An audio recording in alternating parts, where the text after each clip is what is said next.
नमस्कार मित्रांनो, drive with भाव मध्ये सर्वांचं स्वागत आहे।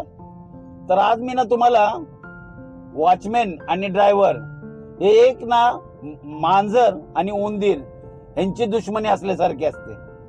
तुम्ही बघा कुठे पण मुंबईमध्ये ज्यावेळेला आम्ही गाडी चालवतो तर समजा मॅडम असो साहेब असो, त्यांना आम्ही कुठेतरी जातो कुठल्या बिल्डिंग मध्ये, तर मोठमोठे जे टावर आहेत ना ऑलरेडी ना विजिट पार्किंग असते, त्यांना देतात तिथे पार्किंगला।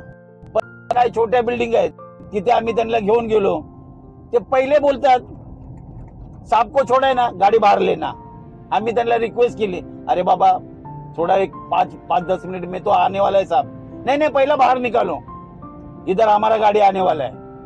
आणि ते अक्षरशः बाहेर काढतात। तुम्ही किती पण विनवण्या करा, ऍक्च्युअली तो त्याची ड्युटी करतो, पण कायम ना ड्रायव्हरची ना भांडणं असतात वॉचमॅन लोकांबरोबर। समजा एका मॅडमला किंवा साहेबाला घेऊन तुम्ही कुठे बाहेर गेला, शॉपिंगला गेला, आणि तिथं एका बिल्डिंगच्या बाहेर तुम्ही जर फक्त सोडण्यासाठी, साहेब बोलत नाही मी को इधर उतरने का, सोडण्यासाठी जर गेटवर जरी उभं केली गाडी तर तो शिटी मारणार, ए चला गेले ना।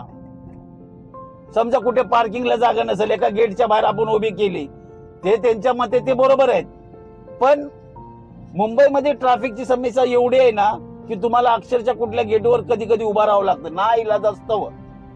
कायम ना वॉचमॅन बरोबर ना ड्रायव्हरची भांडणं होतात। कित्येक भांडणं हे ड्रायव्हर भावांचे ना आपल्या मुंबईमध्ये जे ड्राईव्ह करतात पर्सनल ड्रायव्हर, त्यांच्या निदर्शनात कायम ह्या गोष्टी आलेत। तर वॉचमॅन बरोबर ना ड्रायव्हर हा कधीच त्यांची मैत्री झाली नाही। 100 मध्ये एखादाच असेल ना त्यांची ना म्हणजे ते व्यवस्थित बोलतात, नाही तर प्रत्येक वॉचमॅन ना त्या ड्रायव्हरला बोलतो गाडी पहिला बाहेर निकालो।